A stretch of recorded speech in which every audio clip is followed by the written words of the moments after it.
Lá em 1800 e pouquinhos, um explorador britânico chamado John Perringen conseguiu remover os escombros de uma antiga pirâmide egípcia. Quando finalmente entrou nela, desconfiou que ela poderia ter algumas câmaras a mais, porém ninguém realmente acreditou nele. Mas uma pesquisa arqueológica recente descobriu que ele tinha razão. A pirâmide possuía outros espaços até então desconhecidos. É arqueologia, gente. Quando a gente menos espera, ela aparece com alguma novidade. E não se preocupem, aqui vou explicar essa notícia em detalhes.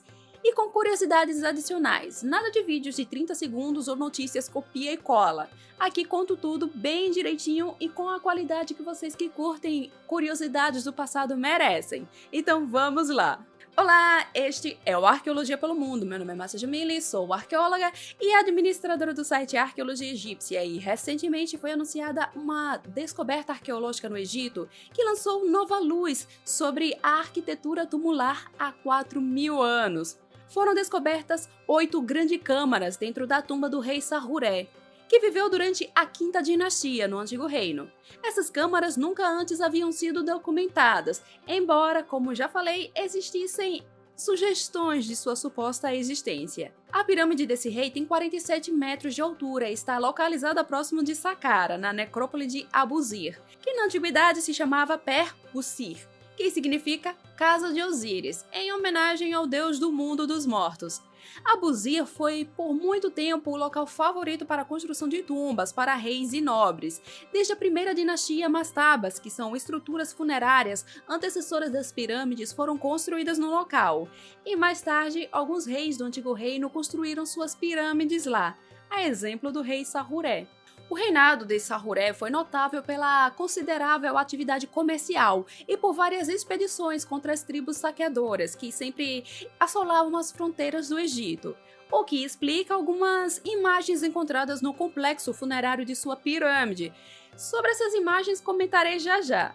A pirâmide de Sarruré foi construída com blocos de calcário provenientes de pedreiras a oeste de Abusir. Ela foi feita com blocos presos com argamassa de lama. Sua entrada foi construída na face norte e a parte interna foi terrivelmente danificada, um horror, tadinha. E a área externa não está melhor. Só sobraram ruínas que a princípio parecem meio confusas. E a área do complexo da pirâmide tinha muitas decorações e uma variedade de pedras, como basalto preto, granito vermelho, pedra calcária, além de um pórtico que era decorado com estrelas esculpidas, algo que hoje é difícil de imaginar olhando o estado geral da pirâmide e seus arredores.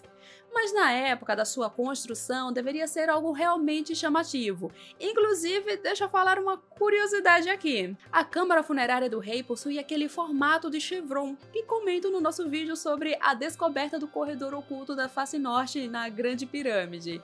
Link, como sempre, no card. Entre as decorações estão imagens de deuses conduzindo inimigos do Egito, que foram transformados em prisioneiros. E isso entra na história do governo deste rei, que tinha que lidar com invasões às fronteiras do Egito. E essas imagens tinham, além de uma mensagem militar, um simbolismo para afastar a desordem e o mal do reino, uma questão política e religiosa do Egito Antigo. Outro tipo de decoração é de cunho mais cotidiano, onde em um dado espaço é possível ver o rei pescando e caçando aves. Quando olhamos o mapa desse complexo funerário de Sarruré, um mapa que foi montado graças a pesquisas de arqueologia, vimos que essa era uma pirâmide que, apesar do seu tamanho pequeno, estava bem completa, contendo um pequeno templo, salão de oferendas, além de imagens rituais, como, por exemplo, um espaço onde uma deusa registra os saques obtidos em batalhas e em outra está o rei sendo amamentado por uma deusa, o que é um claro sinal de sua santidade. O primeiro explorador a trabalhar nessa pirâmide foi o britânico John Perringen, que conseguiu entrar na pirâmide em 1836, embora haja fontes que afirmem que foi em 1839. Ele limpou uma parte da pirâmide e registrou a existência de uma passagem baixa que ele acreditava que levaria a uma área de armazéns.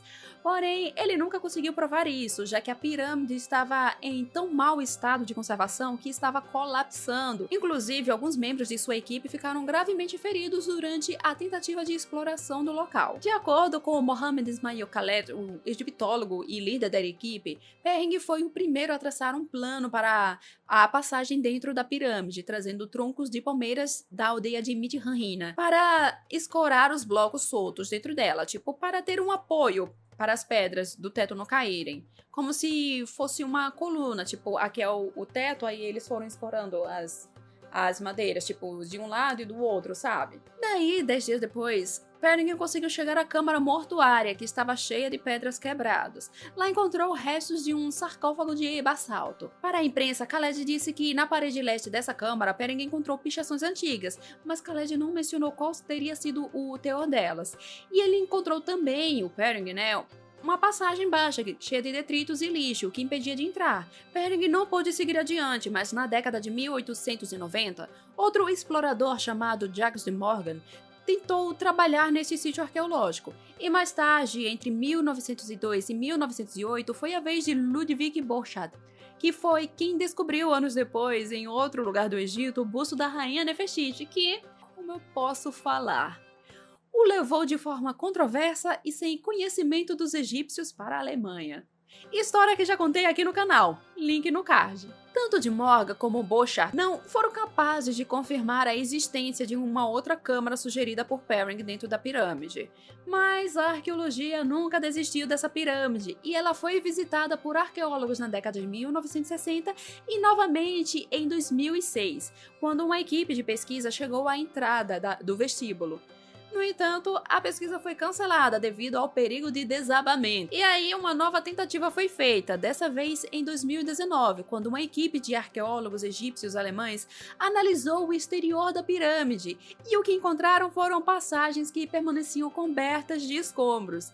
Em uma situação perigosíssima, onde o interior da pirâmide corria o risco de desabar. Apesar do perigo iminente, o grupo de pesquisadores liderados pelo já citado Mohamed Ismail Khaled iniciou a limpeza dos corredores internos, realizou a substituição de paredes que estavam terrivelmente danificadas e aproveitaram para fazer uma cópia digital em 3D do interior da pirâmide. O equipamento utilizado foi um scanner LiDAR portátil, que tornaria possível criar um mapa dos corredores e das câmaras da pirâmide. A possibilidade de fazer uma documentação cuidadosa da planta baixa e das dimensões da pirâmide ajudou muito a compreender como é o interior desse antigo edifício funerário. E vale ressaltar que o trabalho com o LiDAR foi feito em colaboração com a equipe 3D Geoscan, e a parceria permitiu a realização de pesquisas detalhadas dentro da tumba. Esse tipo de tecnologia permitiu o mapeamento tanto das áreas externas da pirâmide como dos estreitos corredores e câmaras internas. E a progressão do trabalho pôde ser acompanhada pela equipe através de atualizações em tempo real. Durante esses trabalhos, a equipe conseguiu chegar e limpar a câmara sepulcral de Sahuré. E foi aí que veio a surpresa, que foi a descoberta das 8 câmaras, esses armazéns que são maiores e mais numerosos do que as dos antecessores desse rei. Elas teriam sido utilizadas para guardar os objetos funerários do rei. A existência desses espaços dentro da pirâmide confirma definitivamente as suspeitas de Perringen há 184 anos. Mas, infelizmente, está todo vazio, então só nos resta imaginar quais coisas existiam aqui dentro. Outro detalhe descoberto é que provavelmente Sahuré foi o único rei do Antigo Reino a ter conseguido testemunhar a conclusão do seu complexo funerário, além de ter visto o armazenamento do seu equipamento funerário dentro da pirâmide. Será? A esperança é que essas câmaras de armazenamento sejam em breve abertas aos pesquisadores para que possam realizar suas pesquisas de forma segura. E ao que tudo indica, teremos muito mais novidades sobre essa pirâmide no futuro. Sem contar que temos a tecnologia do nosso lado. Tecnologias de escaneamento 3D como o LiDAR ou a leitura de muons está abrindo uma nova era na história do estudo das pirâmides, permitindo coletar novas evidências que estão mudando completamente nossa compreensão do design do interior de algumas delas. Como comentei naquele vídeo sobre a descoberta do corredor oculto da face norte da Grande Pirâmide. E é simplesmente incrível poder ver o desenrolar dessas pesquisas. Bom, se você gostou desse vídeo, deixa seu curtir e se inscreva aqui no canal para não perder mais vídeos como esse. E se você chegou agora por aqui, olhe os outros vídeos, tenho certeza que encontrará outro assunto que irá gostar. E eu falei lá no início do vídeo sobre vídeos curtos. Bom, se vocês curtem pequenas doses e curiosidades históricas, sigam o meu Instagram e o meu TikTok. Através dos meus perfis, eu conto algumas curiosidades e comento a história por trás de alguns artefatos arqueológicos. E outra coisa, como eu sei que vocês são muito emocionados com algumas pesquisas arqueológicas, o Perring, gente, não é um herói dessa história não, tá? Lá no meu vídeo sobre a descoberta do corredor da face norte na Grande Pirâmide e tal, eu comento um pouquinho das peripécias dele. Ele foi um dos responsáveis por dinamitar a Grande Pirâmide. Então, olha, só falando, né? Pra vocês não ficarem muito encantados com ele. Enfim, gente, tchau.